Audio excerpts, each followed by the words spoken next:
Okay, I think we're recording. All right, everybody. I would like to welcome you to our meeting today, our webinar.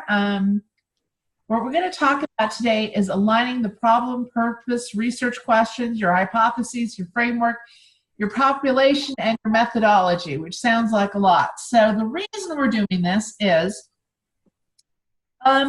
you know, as you've, I'm sure, figured out by now, your dissertation is just a really, really challenging project. It's long, it's intricate, you're learning how to write a certain way, all that stuff, do your research, and contribute and be connected to a professional doctoral level. Because by the time your dissertation is approved, you will be, you know, have a doctorate, be a doctor, be a peer. So there's a lot that you're learning at the same time, which makes it frustrating and challenging.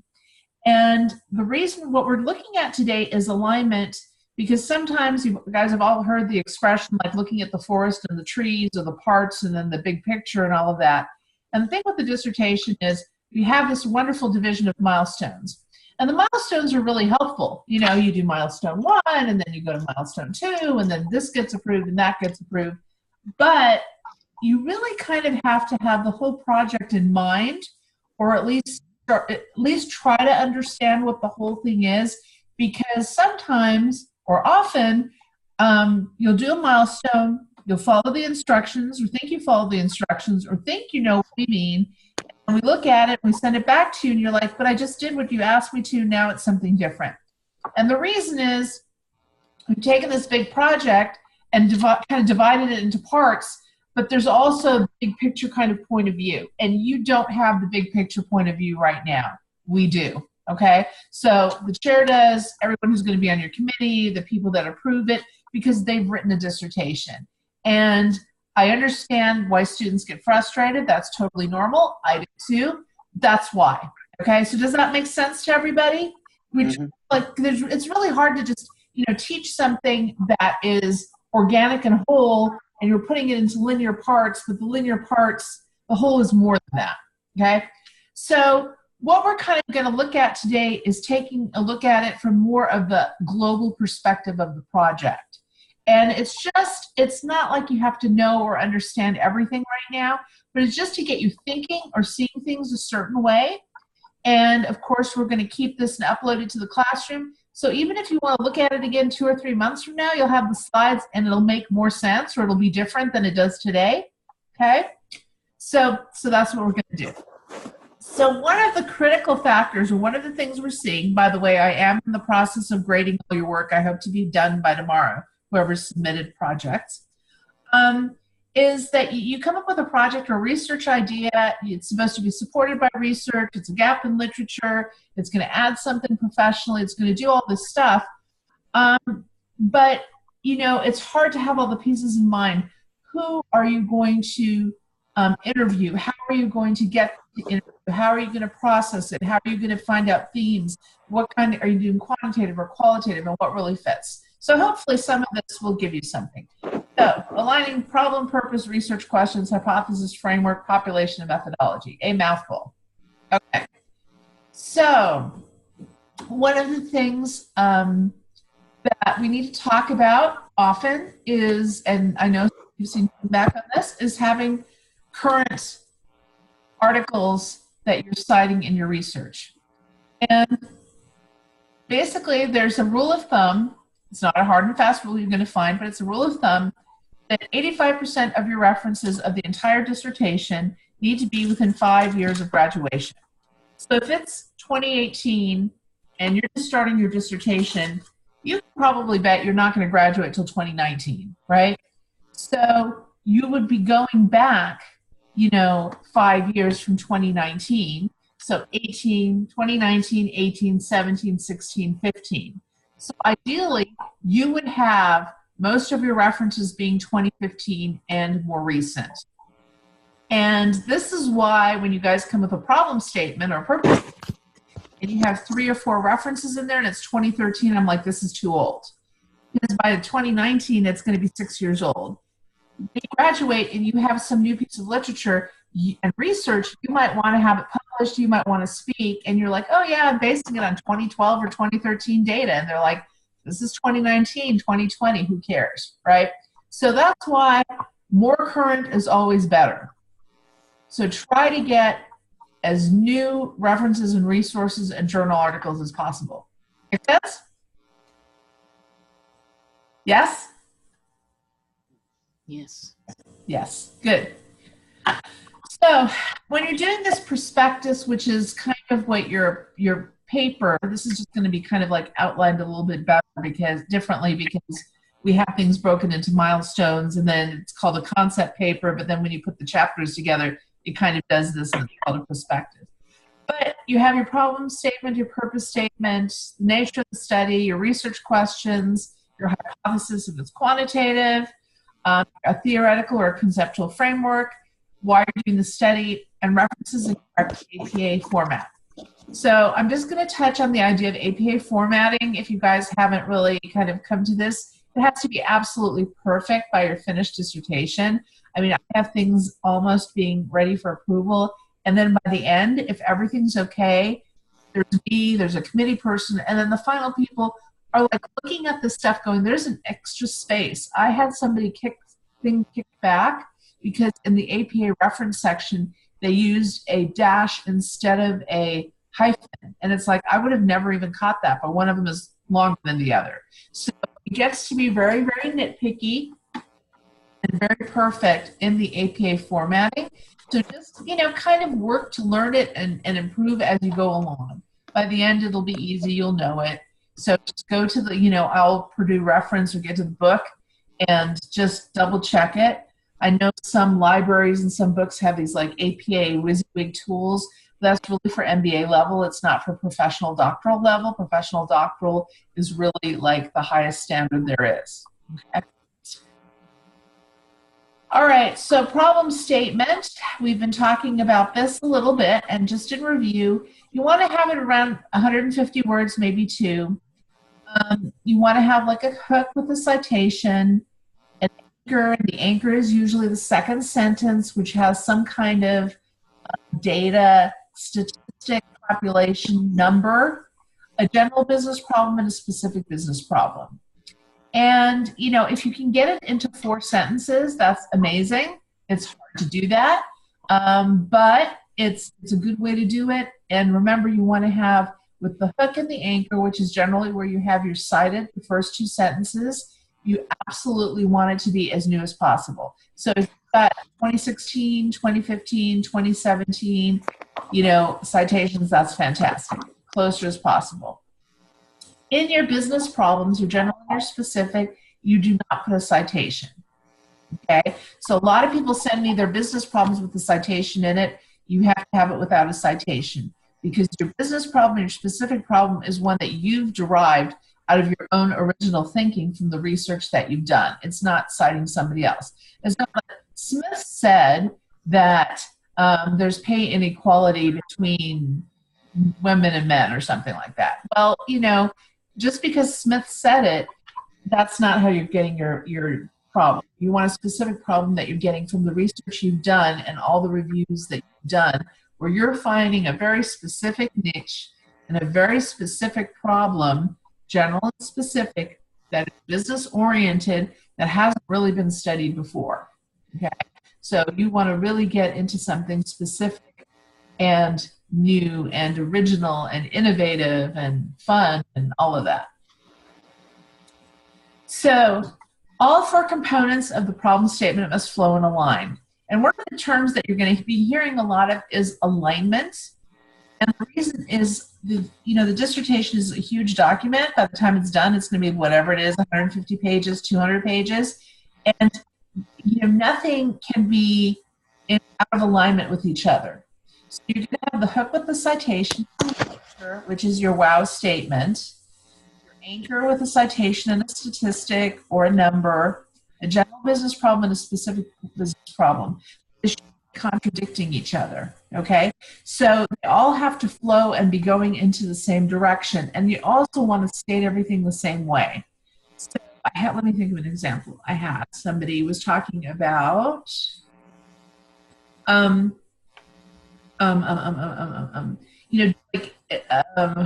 you always want to put it in the negative. Let me think if I had it in me. employee turnover. It was employee turnover. And it was like, you know, employee turnover, the rise in employee turnover is costing people money, and you want to have a strategy to combat the rise in employee turnover. And then the other side was a strategy to increase employee retention. So there's a difference, even though you're really kind of talking about the same thing, it sounds like it's in conflict. And you always want to have it in the positive. Talk more about that. So instead of like, you know, yes, you want to increase employee retention is positive, and you want to, reduce costs. Does that make sense? So how you state things is always going to be in the positive, and I think we have a couple of more examples here. And you definitely don't want to have them in conflict with each other. Even though you're saying generally the same thing, it's you need to kind of state it the same way all the way through the study. Okay. So here we have an example of a qualitative. So your hook is small businesses fail at high rates. Anchor 60% or whatever it is. Small businesses fail to succeed. The general problem is that people embark on small businesses initiatives without adequate preparation. The specific business problem is that small retail businesses owners often lack the skills to succeed in business beyond 5 years. The specific business problem is not, the specific business problem is most businesses fail. Negative, end of discussion, right? You're just saying that they often lack the skills, and you're going to be investing in the skills to succeed in beyond 5 years. So you've twisted it into a positive. So specific business problem is that some department store managers lack strategies to motivate their sales associates. It's still positive. They want to motivate their sales associates. You're not saying the specific business problem is that some department store manager lack skills. You're saying they're lacking skills to motivate their associates. You're also kind of talking the outcome. So you want to tell the reader what the problem is, add some condition before the leader or after the leader. So the condition is like to motivate their sales associates, to increase profits, to enable training, to improve employee retention. You also want to have the benefit of what you're doing. You want to identify the specific business leader, a department store manager, a chief technology officer, the CFO of a company, whatever it is. You don't want to, this is also another tricky part where I've seen some people kind of get stuff sent back. They're like, oh, managers, and then at one point they're talking about high-level managers and low-level managers. Picking a specific population, you're picking the level of management. If you want to pick chief technology officers, that's fine. If you want to pick, adjunct faculty at universities, that's fine.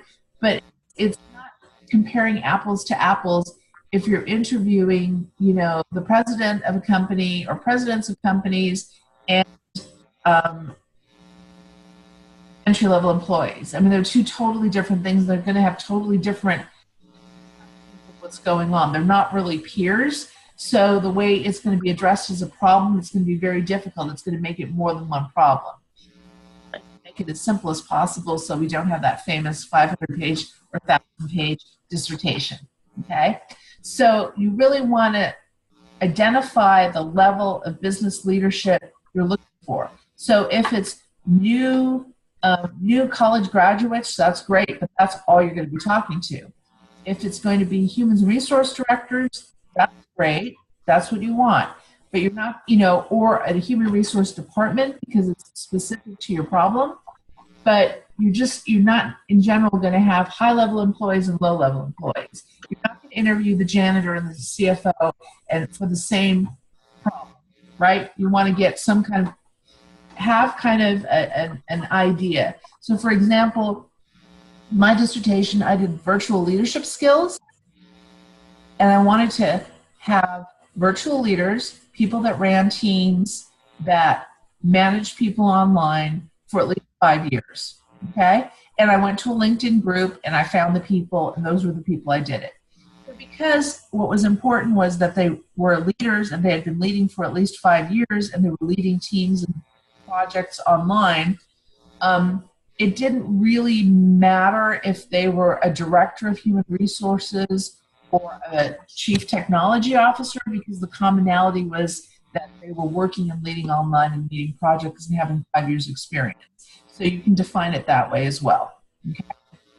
So you want to identify that the leader has a limited supply or is lacking something, lacking strategies, lacking skills, okay? And then identify it again and tell the reader what the problem is. So that's how you go about doing it. That's about the specific business problem. You're identifying something about the leader or the level of leadership, what they're lacking, and what it is. You're going to get some outcome that's going to be positive for the business. Increase revenues, increase sales, and all of that. In quantitative, it's a little bit different. The specific business problem is that some construction managers have limited information about the relationship between employee motivation, employee job satisfaction, and employee turnover intentions. Now, again, if you're looking at quantitative, you have to be very, very specific. Again, you have to identify the group of leaders that you have, and the same problem. They have limited information about the relationship between these things. And the relationship between these things has to be important for some reason, okay? So it's not going to be a good study if you have the specific business problem is that some construction managers have information about the relationship between employee motivation, what they eat for lunch, and where they went on vacation. It doesn't mean anything. They're totally unrelated. So you have this relationship between motivation, job satisfaction, and employee turnover intentions because you have set up in your problem the idea that there is a concern between motivation, job satisfaction, and whether or not they leave and the turnover. And of course, the goal is then to reduce employee turnover. Okay, so in a quantitative, okay, there's some examples of quantitative statements: the hook, the anchor, the general business problem, the specific business problem. Here you have to be a little bit careful and really look at some examples because if you're managing or doing relationships between different things, it has to make sense, okay? So the general business problem is that business owners are unable to project the impact of changing unemployment benefits on their profitability.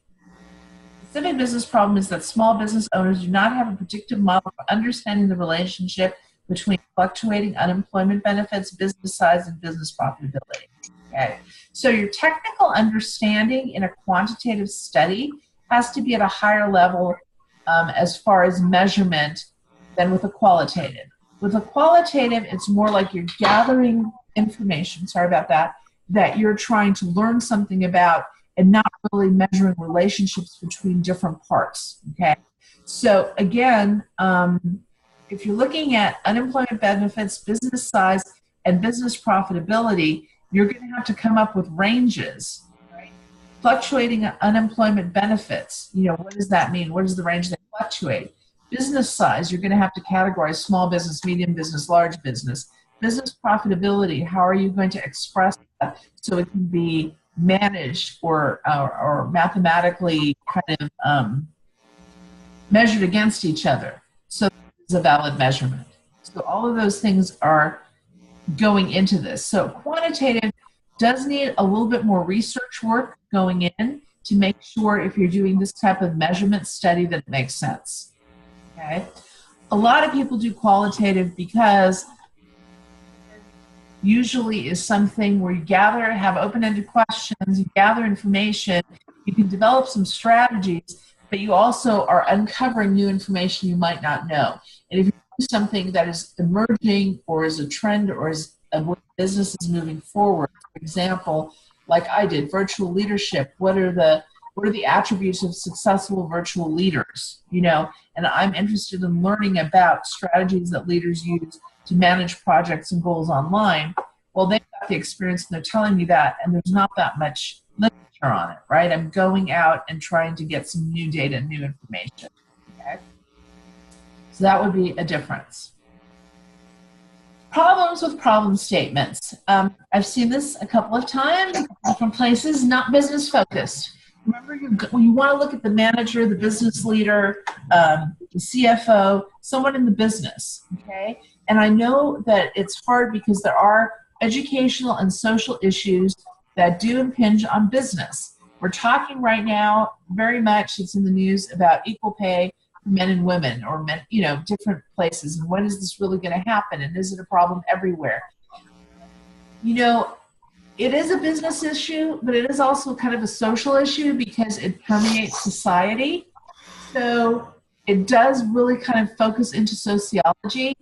And because this is an impending problem, if you wanted to pursue it, it's not that you can't, but it would have to be a business focus. So what you'd be really looking at is strategies for ensuring equal pay among all employees in an organization, regardless of diversity.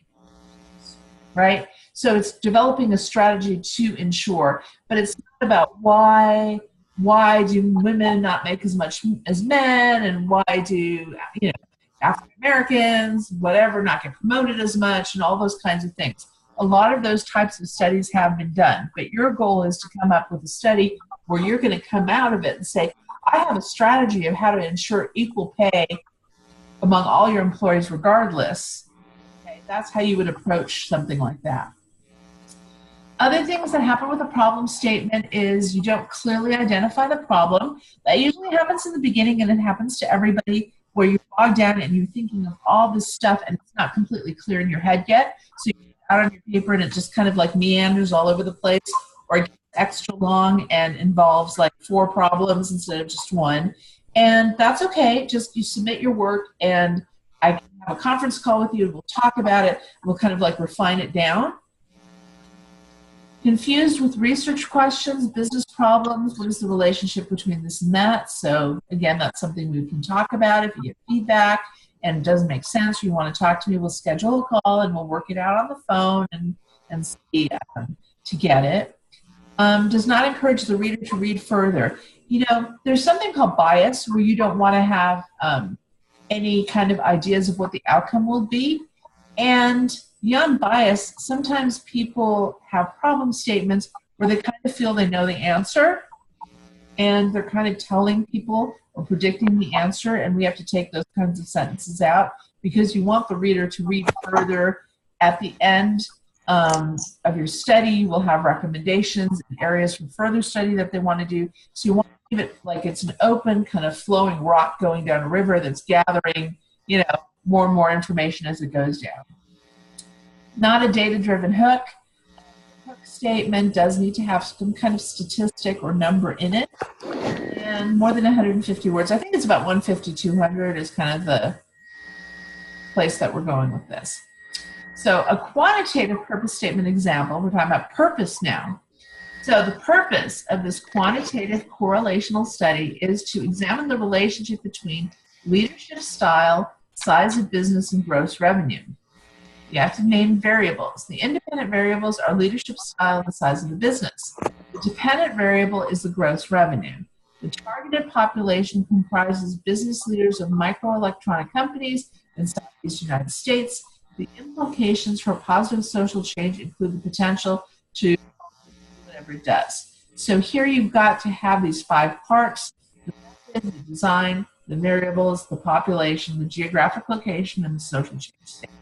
So if you want to go quantitative, this is a really good example. You need to make sure that your variables make sense in the context of a research study. And there goes my dog, sorry. And the best way to do this is to go to the library and look up similar studies and see what you come up with on a similar type of topic and how they set it up. And then you can send it to me, and if it's not quite right, we'll knock it out over the phone, we'll have a conference call, and we'll figure it out. Okay.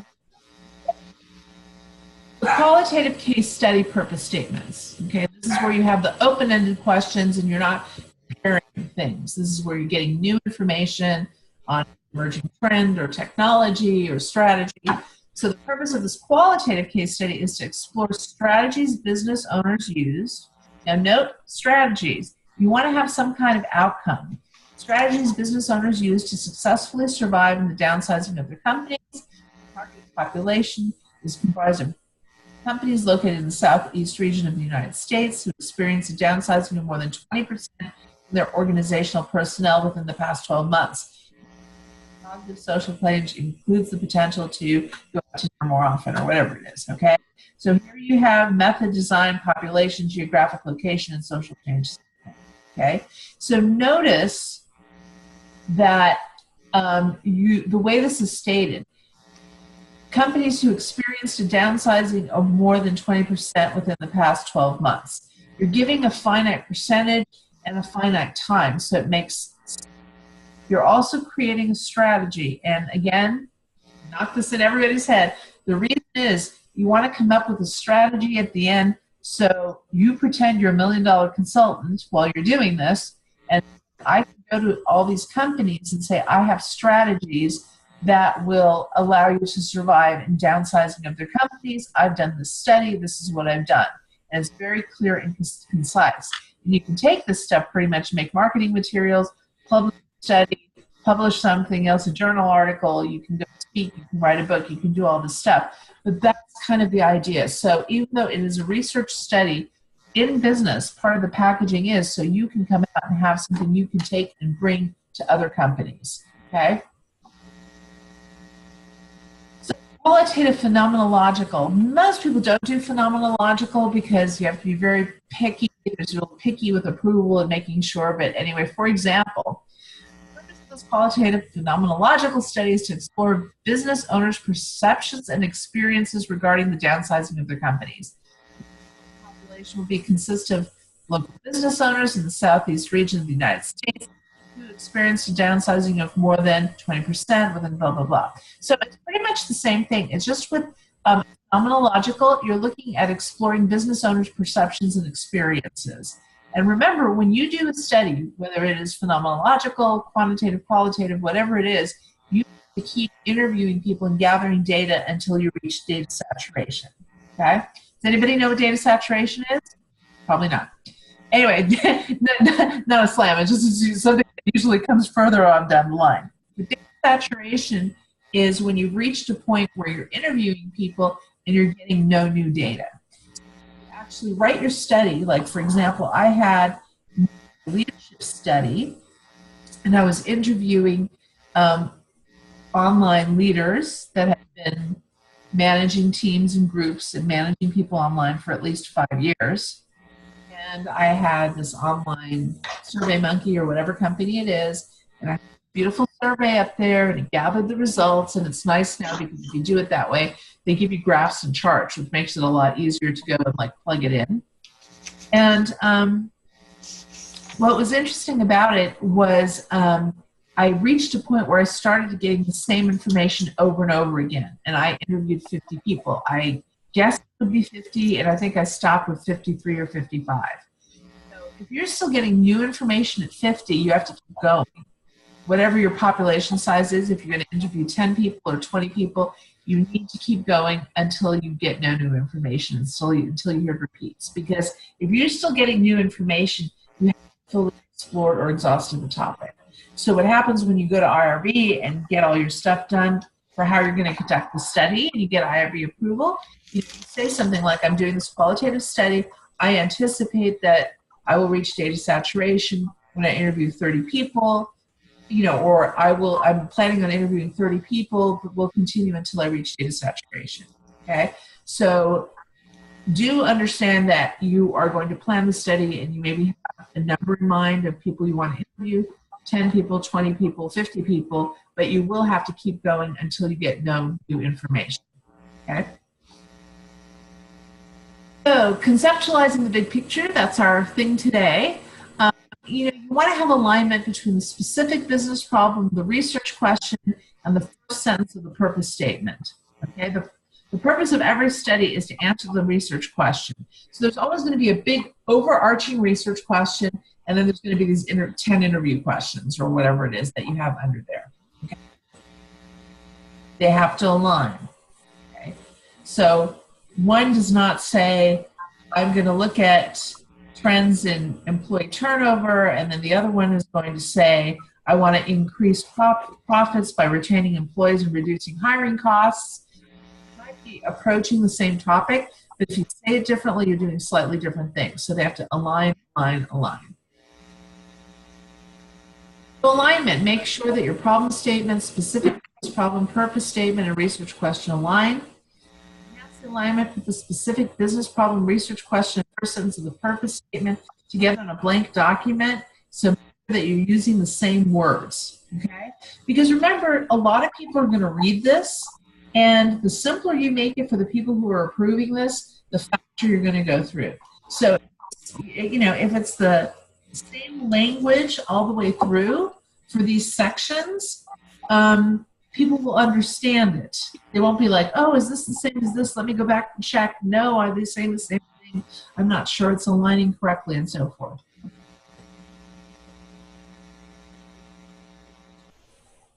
All right. So research question alignment. Example number 1. This problem is that some departments or managers are often in place of some lack strategies to motivate their sales associates. Research question. What strategy do departments, store managers lack to motivate their sales associates? Research question. What strategies do departments or managers use to motivate their sales department? Using positive statements, glass half full, may help gain access to participants. That's another reason for making it in the positive, because when you say, hi, I'm doing my study and I want to make it positive, you know, people are nervous about their job. They don't want you to ask them secrets.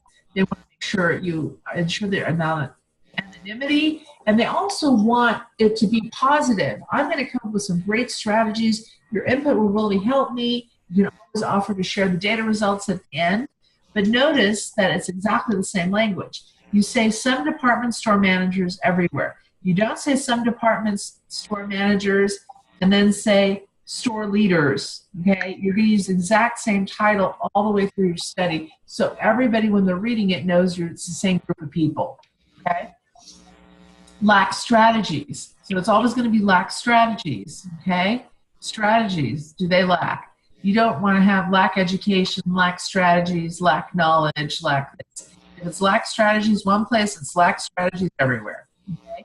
Motivate their sales associates, same thing. It's always going to be sales associates. It's not going to be sales associates, employees, peons, whatever it is, right?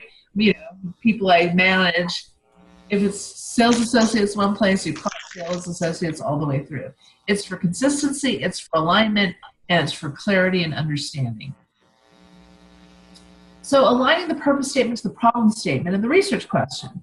So if you have a specific business problem, the specific business problem that some department store managers lack strategies to motivate their sales associates.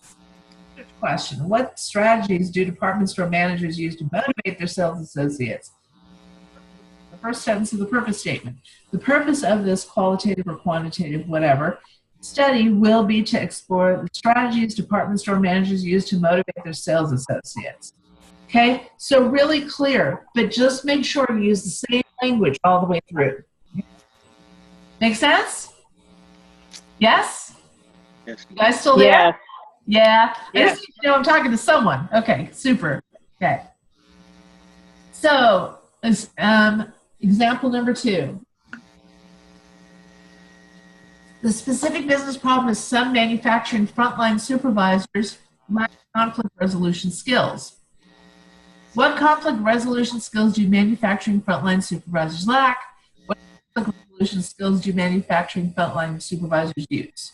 Okay, so again, the same terminology, put it in the positive. That's what's going to move you forward.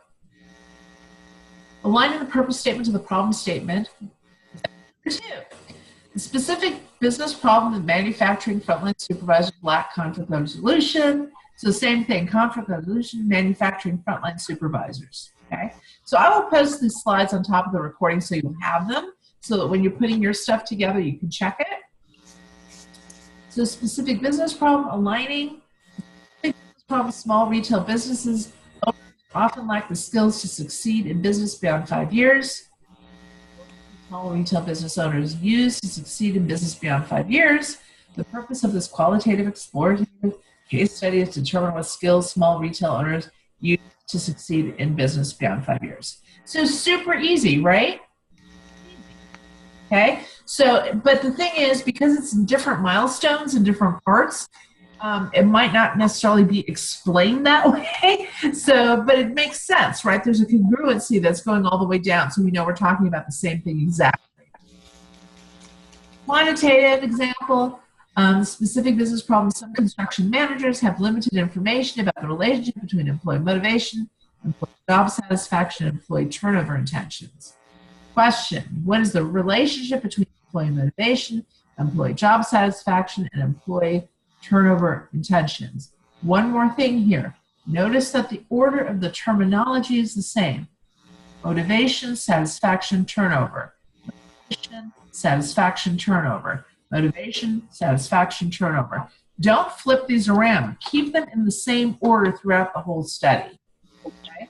Because sometimes people, they're writing and it's like, oh, I got all three of them.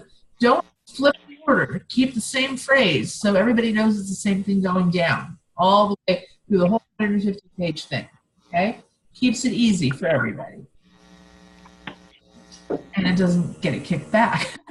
So research question for a quantitative study, an example, what's the relationship between employee motivation, employee job satisfaction, and employee turnover intentions? You have hypothesis. Hypothesis, null. There's no relationship between employee motivation, employee job satisfaction, and turnover intentions. And then the other one is there is a relationship between employee motivation, employee job. And you've kept the order of the variables the same. Quantitative alignment, okay? Again, I think the big point of this slide is that you'll have another example, but it's keeping everything in the same order. You see that because it's highlighted in blue and in red. And that's just because later when you do the analysis, if things are in different orders, it's confusing for everybody, and then people can't. Aligning the population to the research question, you need to use the same phrase for the population, and you need to use the same phrase describing your population throughout the whole study. So if it's department store managers and sales associates, it's department store managers and sales associates. It's not going to be sales force, it's not going to be salespeople, it's not going to be anything like that. It's going to be sales associates the whole way, okay? So that's the same thing, same terminology, same point. Qualitative alignment between research questions and interview questions. Make sure that they align, same phrases again. So you're doing DBA, right?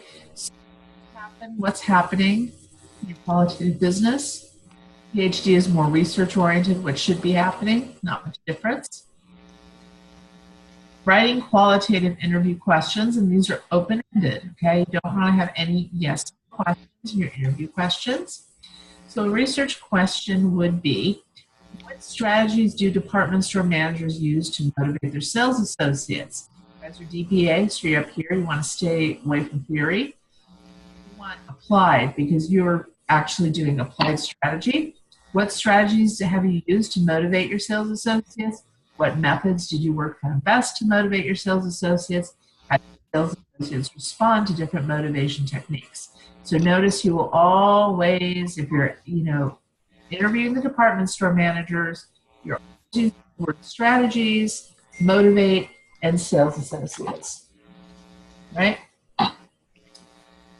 Okay, so qualitative alignment between the research question and the conceptual framework.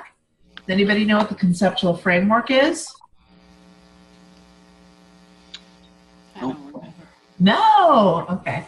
So there's something called the conceptual or the theoretical framework, which is part of your concept paper, I believe. But the idea is there's some kind of existing theory out there in the universe that will provide a framework for your study. Now, I will give you an example. This is where your research comes in. Like, you guys spend lots of time reading and studying. To move this whole thing forward, you really should be trying to spend like 10 hours a week, probably of the 10 hours, 5 hours, online library, especially in the beginning when you're doing a lot, because you've really got to understand your topic inside and out, and you have to know what's out there once it's been published. So your conceptual and theoretical framework is an existing theory. Now, this does not have to be under 5 years. This can be an old theory, but it's a theory that is what you're basing your study around. So, for example, talking about my study, I was looking at leadership attributes for virtual leaders, you know, successful virtual leaders in the online environment over 5 years, or whatever it was. So what I did was my theoretical framework, my conceptual framework, was existing leadership styles. So my baseline was, okay, these are what regular traditional leaders have been. These are the regular leadership styles. There's transformational leadership, there's this leadership, there's that leadership, and that is the regular leadership that we use on ground. Now the modality has changed and people have to manage people they don't see, they have to use technology, they have to use computers, and I'm going to get some information and compare that to the old school leadership theories. Make sense? Yes. Yeah. So you're going to look to related studies at the library. If you want to look at some recent studies that are kind of around. So if you're looking at, you know, employee downsizing or employee turnover, you know, you're going to take a different twist, but you can take a look at other recent studies within the last 4 or 5 years and see what they use for their theory, for their conceptual framework by looking at theirs. And then maybe you can go get 3 or 4 and take a look at them and see which one matches your study the best. That's probably the shortcut I would offer you. Okay? You guys get that? Yes. Yes. Okay. So quantitative application to data collection. Okay, so you have predictor variables on quantitative. I'm not going to get that deep into quantitative because it's very specific based on what you're doing. But when you're doing measurement, pre-existing instrument that has been accepted by the research community, for example, the monthly faceted leadership questionnaire, or another instrument to measure transformational leadership. So your instrument has to already exist, and you have to do a whole body of research onto that if you want to do quantitative. Okay? Qualitative application to data collection, transformational leadership conceptual framework. Okay, so you can look at theoretical constructs, like I said, leadership attributes. You have your attributes, behaviors, motivation, stimulation, research questions, what are employees' perceptions and experiences of leaders, transformational leadership characteristics, right? So basically what you would be looking at is the theory of transformational leadership as your framework if you were doing a leadership study. Okay? So qualitative conceptual framework, here's an example. Burns developed the transformational leadership theory in 1978. He used this theory to offer an explanation about leadership, blah, blah, blah, blah, blah.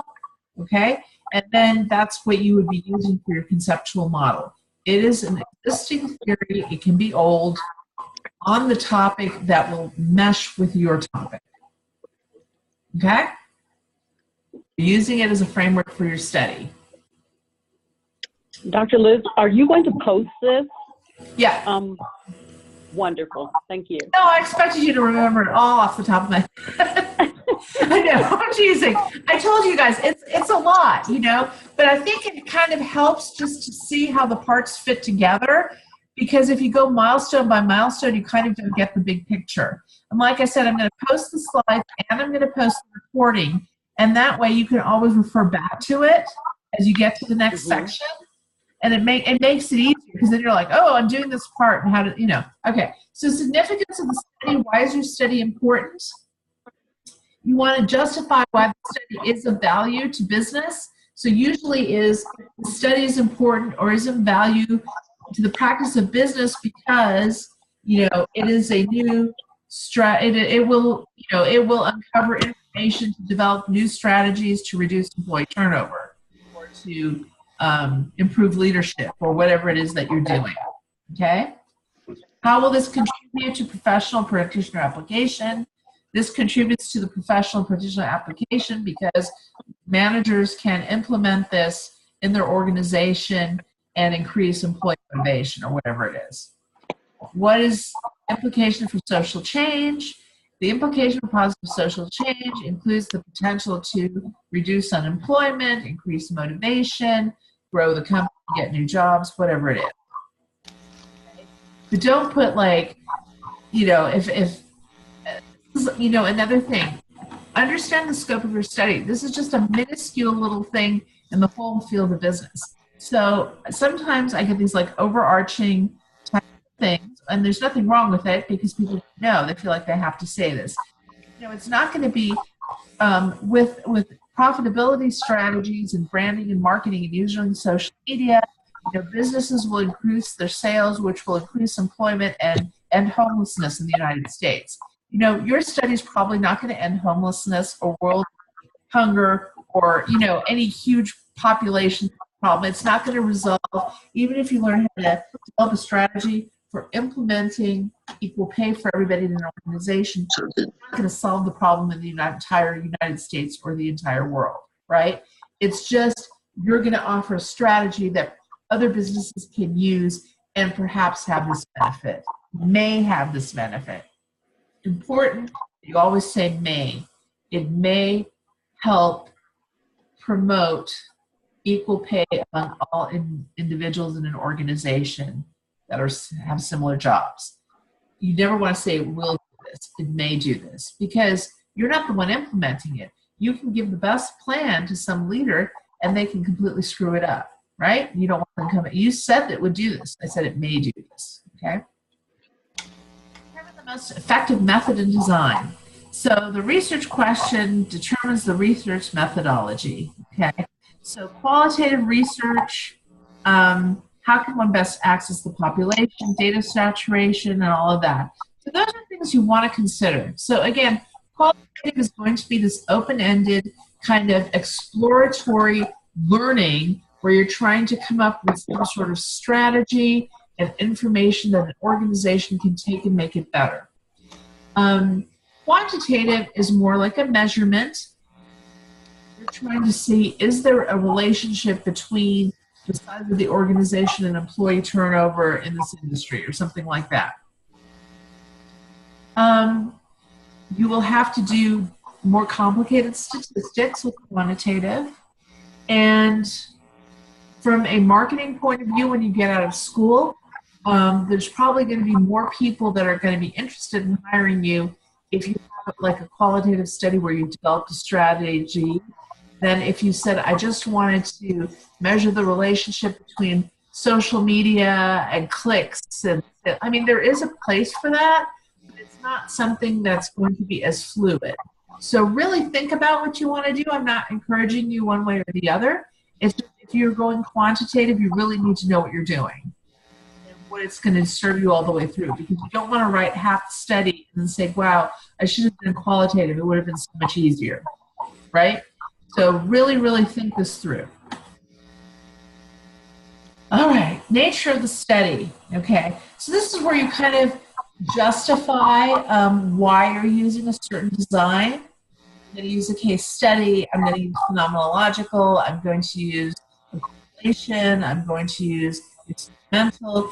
And, I will post some information in YouTube videos on different study designs so you can see the quantitative and qualitative.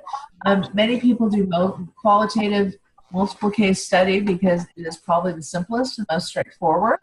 And as you can see when you're doing this, simple is good. Like you don't want to make it more complicated than you have to, but if you have a certain idea and a certain passion, the way you want to do something, definitely pursue it. But do your research and think about why you want to use a certain study, qualitative or quantitative, and why you want to do a particular method or design.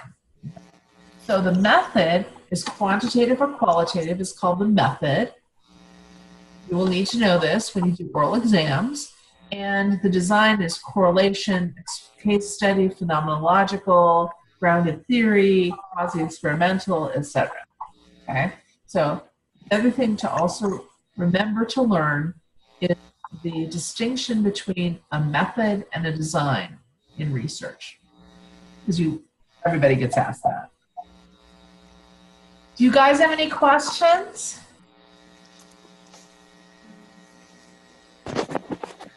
Have I stunned you? I don't have any questions, but I think that this was very helpful in helping me to be able to see an overview and a big picture view of what I'm actually supposed to be doing, as opposed to individual pieces, parts. Yeah, because you do go through the pieces and parts milestone by milestone, but then you get this feedback, and I understand because I've been through it. I mean, everybody understands because they've been through it, and it just takes time and it takes learning, and that's why I'm saying you guys are growing like flowers into these doctoral people, but along the way, you just don't have the perspective of the whole thing. How could you, And then we come with these milestones, and we get feedback, and you're like, what is she talking about? I did just what they told me to. And I'm like, yeah, but you have to think about this, and you have to think about that. So, don't worry about learning everything now. Clearly, you're not going to know everything till the end. I was just trying to give you an idea, and I will post the recording of this. I will also post the slides and, download them and refer back to it, because as you go section by section, it's helpful to kind of understand. Or if somebody, is giving you feedback and they're like, what are they talking about? This is out of left field. It'll give you an idea of like, oh yeah, it needs to align, and this might cause a problem further down the road, and that's why I have to change it, Because sometimes, I know, we ask you to change things or tell you things have to be phrased a certain way, and it's like, why are you doing this? I'm writing a paper. And it's because we have this kind of macro forest perspective where you're just going like one tree at a time right now, especially in the beginning. It's hard, it's hard, and if it wasn't hard, everyone would have a doctorate. But only 3% of the people have a doctorate, and this is where you pay for it. So everybody is trying to help you as much as they can and make it as easy as possible, but it's a lot. It just is a lot.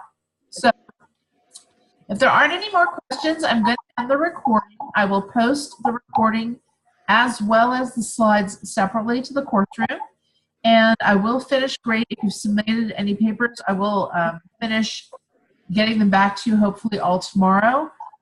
If you get your feedback and you have some questions or there's something that's unclear, email me and we can talk one-on-one on the phone. Sometimes it has to be explained that way just because there's more to it you haven't read about yet. And again, my suggestion to all of you as you go forward to all of this, try to carve out 10 hours a week. Right now, try to spend 5 of it researching. If you're using something on employee turnover, read all the dissertations that were published at Capella the past 2 or 3 years on employee turnover, because maybe there's something in there, even if you're doing a slightly different question or topic or problem, but maybe it'll guide you to a good framework theory or some good resources. And that way you can just start building it, make a little Excel spreadsheet, start putting stuff in and saving it for later. So we'll do your literature review and all that stuff later. Okay? Okay. Yeah? Okay. You guys all good to go? Yep. Oh, yeah. Any questions? Hello? No, I'm all set. I'm Okay. good. Okay. All right, Thank guys, you. have a great evening. And again, email me with any questions. But You too. Thank Thank you. you, Dr. Liz. thank you. All right, take care, everybody. Okay, you too. Bye. Bye. Bye.